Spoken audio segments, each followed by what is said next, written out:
आपकी निजी संपत्ति जनता में बांटने के लिए सरकार ले सकती है या नहीं, जानिए पुनर्वितरण पर सुप्रीम कोर्ट का अहम फैसला क्या कहता है। सुप्रीम कोर्ट ने निजी संपत्ति का अधिग्रहण कर जनता में बांटने यानी कि पुनर्वितरण की 16 याचिकाओं पर अहम फैसला सुनाया है। Chief justice D.Y.. चंद्रचूड़ की अध्यक्षता में सुप्रीम कोर्ट की 9 जजों की बेंच ने फैसला सुनाया। चीफ जस्टिस ने कहा कि 3 फैसले हैं, एक उन्होंने खुद, दूसरा जस्टिस नागरत्ना और तीसरा जस्टिस सुधांशु धूलिया ने लिखा है। चीफ जस्टिस चंद्रचूड़ ने कहा कि जस्टिस नागरत्ना ने आंशिक तौर पर सहमति जताई है, जबकि जस्टिस धूलिया ने असहमति का फैसला लिखा है। सुप्रीम कोर्ट के चीफ जस्टिस डी.वाई. चंद्रचूड़ ने बहुमत से फैसला सुनाते हुए कहा कि बेंच का निष्कर्ष है कि संजीव कोक का राघनाथ रेड्डी मामले में अल्पमत की राय पर भरोसा गलत है। उन्होंने बहुमत का फैसला सुनाते हुए कहा कि किसी शख्स की मालिकाना वाला हर संसाधन सिर्फ इसलिए भौतिक संसाधन होने की पूर्ति नहीं करता क्योंकि वो समुदाय की जरूरत को पूरा करता है। चीफ जस्टिस ने कहा कि बेंच की बहुमत से राय है कि संविधान का अनुच्छेद 31C उस सीमा तक बरकरार है जिस सीमा तक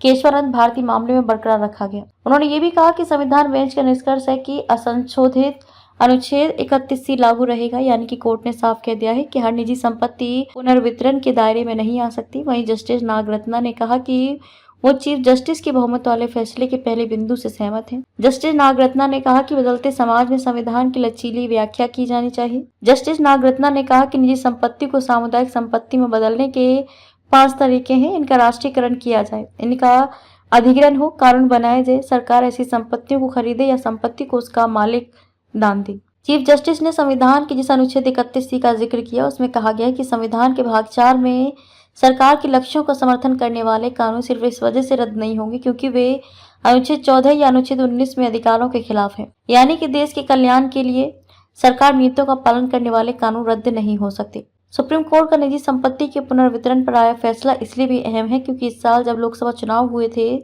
उस वक्त संपत्तियों के पुनर्वितरण का मुद्दा बहुत गरमाया था। कांग्रेस के नेता राहुल गांधी के करीबी सैम पित्रोदा ने संपत्ति के पुनर्वितरण की वकालत कर दी थी, जिसके बाद पीएम नरेंद्र मोदी और बीजेपी के नेताओं ने ये मुद्दा बनाया था कि अगर कांग्रेस और विपक्ष की सरकार केंद्र में बनी तो वो आम लोगों की संपत्ति और यहाँ तक कि महिलाओं का मंगलसूत्र भी ले लेगी। वैसे अगर संविधान के अनुच्छेद 39B की बात करें तो इसमें कहा गया है कि समुदाय के भौतिक संसाधनों का स्वामित्व और नियंत्रण इस तरह से वितरित हो ताकि आम हित की पूर्ति हो सके, यानी लोगों की इससे भलाई हो सके।